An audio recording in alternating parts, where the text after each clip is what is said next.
What's up, guys? It's all here bringing another Pokemon Nerd Wi-Fi battle, and this is a battle I had against a good friend of mine, Stratoarctica9000. He asked for a Yu match, and I was like, oh, sure, why not? I kind of want to use the Electivire team again, and after this match, I realized that this team is like it needs work. I'm still gonna try to work with it because it's really fun to use. Like when Sub Punch Electivire goes off, it's so much fun. But anyway, let's start off with the battle. So I lead off with Crobat as he leads off with Darmanitan. Now, I had a feeling he'd go for U-turn, and I was like almost certain that he would. But I just didn't want to risk it, so I went to my Blastoise, and thank God I played it safe. Because he went for Flare Blitz, and that would have easily taken out my Crobat. So now I know he's going to switch out, and I feel like he's going to go into the Roserade, and so I'm just going to go for the Ice Beam. I do predict correctly, but unfortunately, considering the sheer amount of special bulk that Roserade has, it doesn't do shit. It does like it does less than a fourth, and that's super effective damage. Like, that's crazy. And I know I cannot stay in here because this thing is just going to destroy me, so I have to go into my Bronzong so I can take any hit. And even if this thing has Hidden Power Fire, I know I will still take the hit relatively well. So there really isn't much, it's a safe play to go into Bronzong. So now I know he's gonna switch out and go into his Darmanitan and take out my Bronzong. So I go for Earthquake, except I get paralyzed. I felt like that paralysis mattered a lot, especially considering the end of the battle. You guys will see. So anyways, I'm going to go into Blastoise because I do not want to get Flare Blitz. He does go for U-turn this time, but I'd rather be safe than sorry because if my Bronzong would die, that would really suck. He does bring in Musharna, and I'm like, okay, so now I have to Toxic this thing because if it's a Calm Mindset, I do not want to deal with the bulky stall that it can do. So I just go for the Toxic. Unfortunately, I mean, I know Musharna is synchronized, but I just thought that this would pay off in the end. He goes for Psychic, and it does so much damage. I automatically assumed that this thing was Spexed. And, I mean, it turns out later that it was because I don't remember seeing an item on this thing whatsoever. But that did so much damage, and I'm like, okay, so this is definitely Specs. I do go for Scald. I don't know why. I guess I just thought that maybe he'd want to keep his Musharna in and just take me out. But he goes into Roserade, and I don't know why he does that. But here I decide to let my Blastoise die off. I really should have just switched into my Crobat at this point. I was afraid of it getting Stun Sport, which is why I didn't switch into my Crobat. If I get Stun Sport, my Crobat would be pretty much screwed because then I can't destroy. Like, I saw that his team was weak to Brave Bird, and I wanted to exploit that weakness. Like, I just wanted to exploit that weakness because, you know, he would just get destroyed. Unfortunately, you know, I really should have switched out my Blastoise and leave it for Death Fodder later because it would help at one point, but I do let my Blastoise die off here, and now I am going to go into Crobat so I can just start destroying shit. So anyways, I go into Crobat. Obviously, like I said, I'm trying to exploit his banded Brave Bird weakness, so I just go for Brave Bird.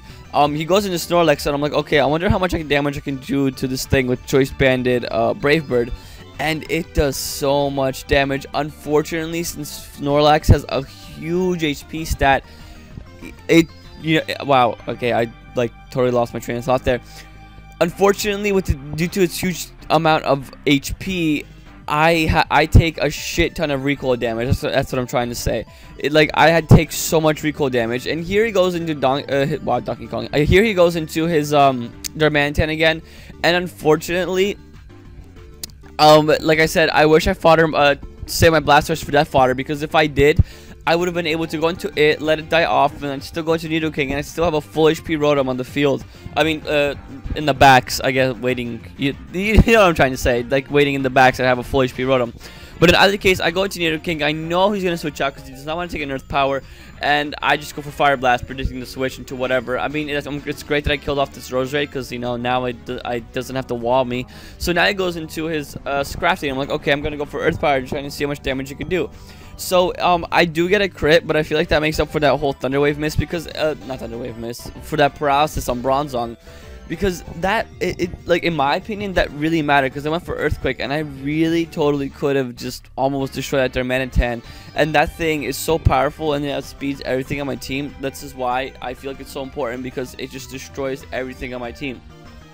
So, he goes into into his Mismagius, and then he goes for the sub, and I really should have T-bolted the first time because I did miss the Fire Blast, and that really cost me. And right here, it shows that I could easily have not lived. I would have easily killed the sub with Thunderbolt. I felt like for some reason Ice Beam with Thunderbolt wouldn't kill the sub, but because Mismagius is especially defensive, like he has a very nice special defense stat. But Nidoking is just powerful with his whole Sheer Force boost. I don't understand why I just didn't go for Ice Beam with Thunderbolt the first turn. But I go into Crobat at this point because I know I can cause so much damage with Brave Bird. And he goes into Musharna, and this is another Pokemon with a ridiculously high HP stat, which means I'm going to take ridiculous amounts of recoil damage. I did not want recoil to kill me, so I decided to switch out. Now, I realized that recoil would not have killed me at this point, but I just, you know, like I said, I'd rather be safe than sorry. So I just go into Bronzong, and I'm like, okay, this is also a very perfect moment to set out my rocks. I can't do anything against this Darmanitan, so maybe somehow rocks will help, and then maybe I will somehow get into a position where I could just take him out, take that Darmanitan out. What I initially thought to do was go into Electivire and be able to substitute, but then I realized that actually isn't going to work out that well. So, anyways. I am going to set out my rocks, and he is going to die to Toxic, so I'm like, okay, so now he's going to bring in Mismagius, and I immediately knew what he was going to do. He's going to sub up, wait for me to get paralyzed, and then set up a nasty plot and proceed to sweep me. And I did not want that happening, so I just decided to let Bronzong in and, you know, try to play with luck a little bit. So I'm just going to keep going for Gyro Balls, as he is going to keep subbing up. I can't do anything else. If I switch out, I give him a free sub, and he's going to be a +2. And even though my Crobat can outspeed and destroy things, I don't think anything else on my team can take a Shadow Ball. Well, I mean, actually, Rotom would do decently well to take out that Mismagius, but still, I would just rather not risk it, so I just keep going for Gyro Balls, going for the safe play. Luckily, I do not get paralyzed. That actually matters a lot. I don't get para-hexed.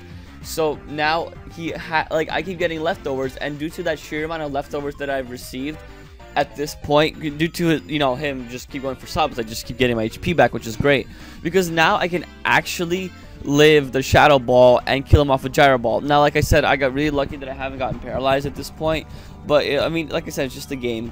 Like hacks is hack. I mean, that's not really hacks because I haven't gotten paralyzed, but like you get the point.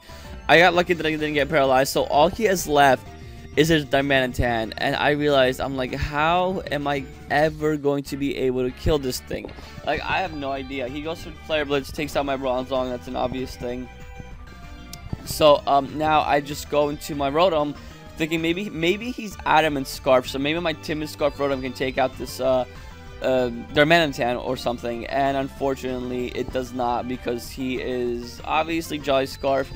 So, I have to go into Evire, pray that it miraculously and magically somehow lives a hit. It obviously won't, because its physical defense is not as good as the special defense, and it just destroys me. That Darmanitan just takes me out completely.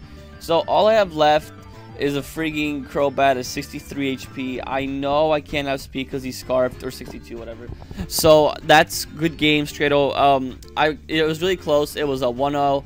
I had him down to 4-1 position, but I knew he was going to win because of Darmanitan and just destroyed the rest of my team. So that was a great game, Strato. I hope you guys enjoyed this battle. Wow, I can't even. Make sure to check out his channel. I'll leave his link in the description. He's a really cool guy. He uploads Yu-Gi-Oh! And Pokemon stuff just as I do.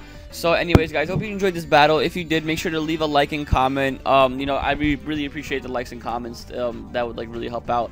So yeah, guys, hope you enjoyed. Rate, comment, subscribe, and I will see you all later.